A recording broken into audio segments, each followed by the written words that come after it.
Assalamualaikum. Halo anak-anak hebat. Bertemu lagi bersama Bu Erna.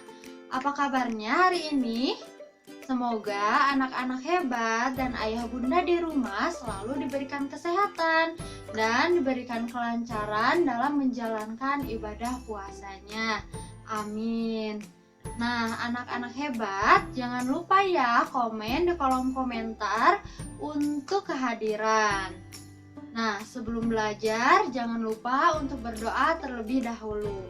Berdoa dimulai. Bismillahirrahmanirrahim.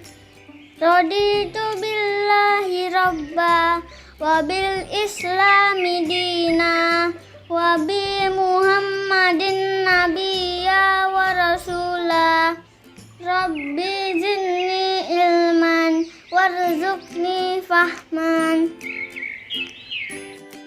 Anak-anak hebat, sebelumnya kalian telah belajar mengenai garis dan sudut. Nah, untuk pembelajaran kali ini, anak-anak hebat akan belajar mengenai statistika. Adapun tujuan pembelajaran kali ini yaitu anak-anak hebat mampu untuk menjelaskan pengertian data, kemudian dapat mengumpulkan data diri dan lingkungannya dengan metode yang benar, kemudian dapat menyajikan data diri dan lingkungannya dalam bentuk diagram batang, dan dapat membaca data dalam bentuk tabel dan diagram batang. Ayo kita belajar bersama-sama. Semangat! Baik, anak-anak, hari ini kita akan belajar statistika. Apa itu statistika? Statistika adalah ilmu yang mempelajari cara mengolah data. Adapun manfaat statistika di kehidupan sehari-hari adalah memudahkan kita untuk membaca sebuah data. Nah, anak-anak hebat, materi statistika yang akan Ibu bahas hari ini yaitu mengenai data dan penyajian data. Data adalah suatu keterangan yang diperlukan untuk memecahkan suatu masalah atau mendapat gambaran suatu keadaan. Atau data juga dapat diartikan sebagai catatan informasi yang diperoleh berdasarkan fakta. Nah, contoh data misalnya data hasil ujian siswa, data skor suatu pertandingan, data pengukuran tinggi badan, dan lain-lain. Nah, anak-anak hebat, data menurut cara memperolehnya ada data primer dan ada data sekunder. Data primer adalah data yang dikumpulkan langsung oleh peneliti, sedangkan data sekunder adalah data yang diperoleh dari sumber lain atau dikumpulkannya oleh orang lain. Biasanya tersedia dalam buku atau laporan. Nah, contoh data primer misalnya ketika kita mencatat jenis kelamin teman sekelas. Kemudian contoh data sekunder adalah kita mencatat data sensus penduduk dari pusat statistik. Nah, begitu anak-anak.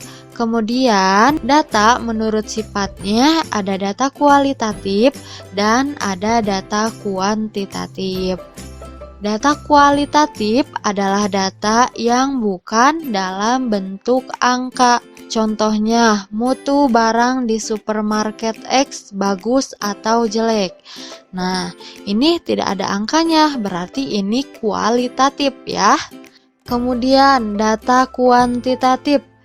Data kuantitatif adalah data dalam bentuk angka.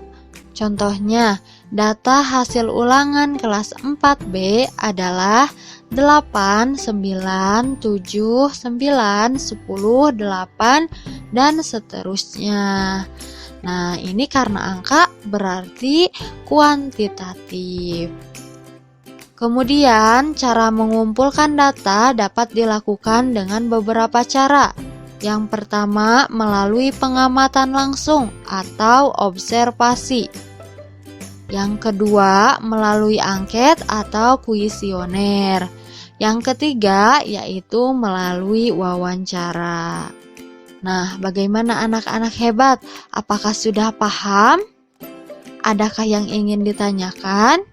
Jika ada, anak-anak boleh langsung tanyakan ke ibu ya melalui WhatsApp. Agar anak-anak hebat lebih memahami materi mengenai data, coba anak-anak hebat kerjakan LKS halaman 49 yang aktivitas mandiri. Di situ ada 8 pertanyaan. Nah, anak-anak hebat coba tentukan manakah yang merupakan data kualitatif atau data yang bukan angka ya, kualitatif itu. Semangat ya, anak-anak hebat pasti bisa mengerjakannya. Baik, kita lanjutkan ya ke penyajian data. Kenapa ya data perlu disajikan? Ya, tujuan penyajian data yaitu untuk memudahkan dalam membaca dan menafsirkan data. Data dapat disajikan dalam bentuk tabel atau bentuk diagram. Nah, berikut penyajian data dalam bentuk tabel frekuensi. Contohnya, di sini ada data hasil ulangan matematika siswa kelas 4B. Nah, ini nilai-nilainya ya. Sebelum anak-anak hebat menyajikan data-data tersebut, anak-anak harus mengetahui mana data terendah dan mana data tertinggi. Coba kalian amati, yang mana ya?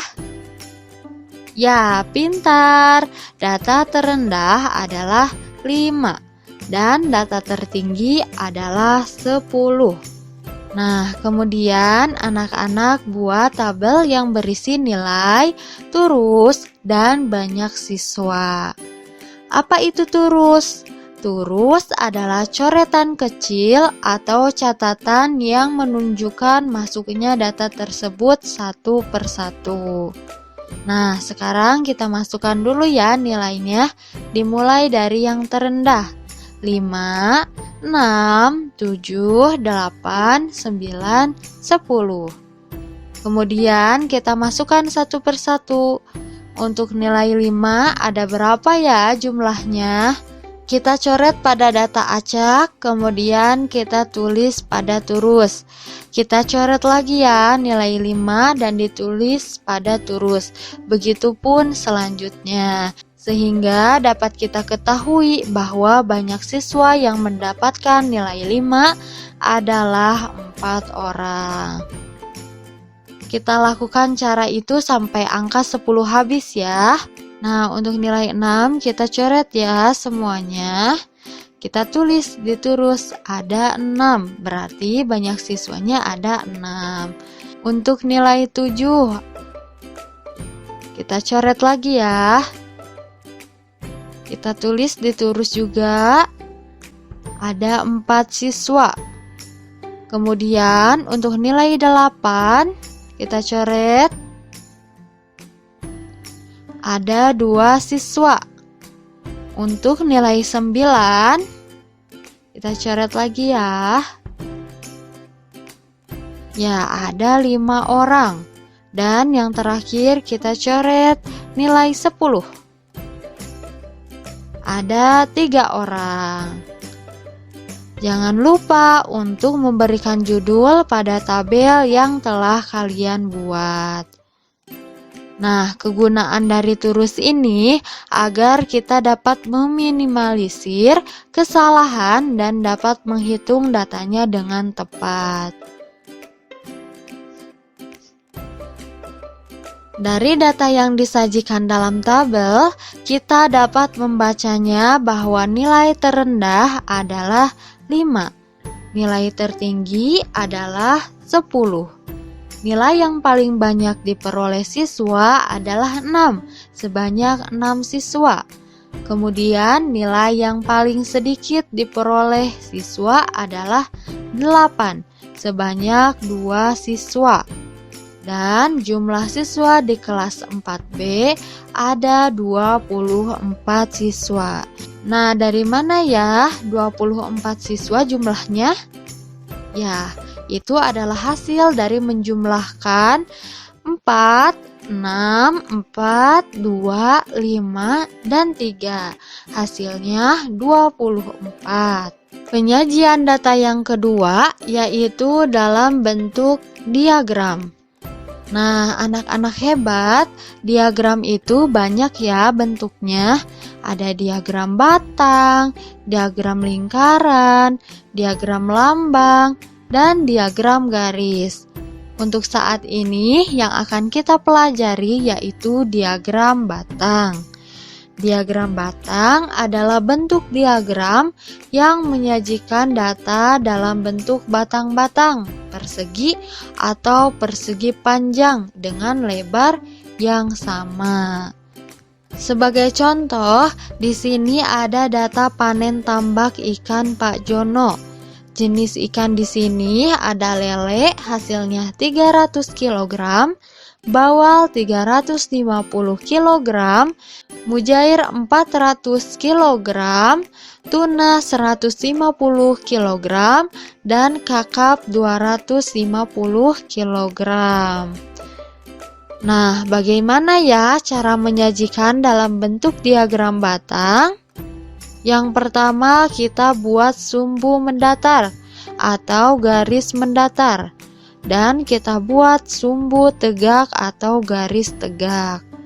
Pada sumbu mendatar, kita tuliskan jenis ikannya. Ada lele, bawal, mujair, tuna, dan kakap. Kemudian pada sumbu tegak, kita tulis hasil panen dalam satuan kilogram. Ditulis dari 0 ya. Ada 100, 200, 300, 400, 500. Nah, kenapa harus 100, 200, dan seterusnya? Karena pada sumbu tegak kita harus menggunakan interval, yaitu jarak setiap data harus sama besar.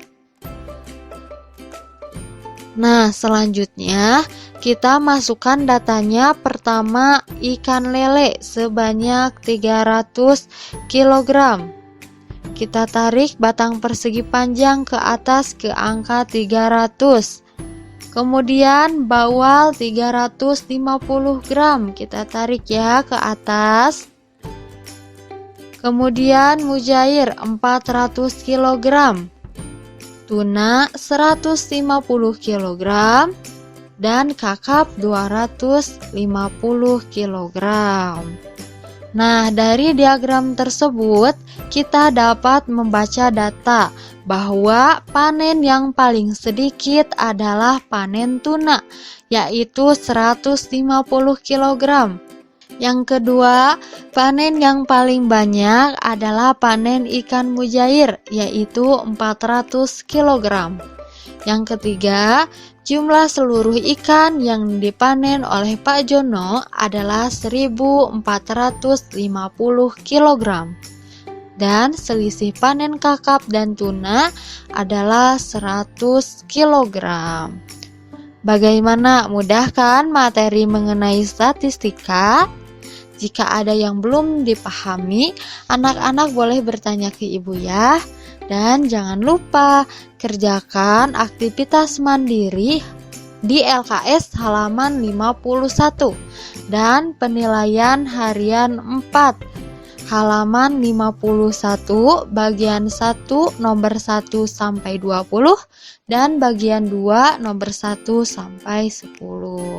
Semangat! Terima kasih sudah menonton. Wassalamualaikum.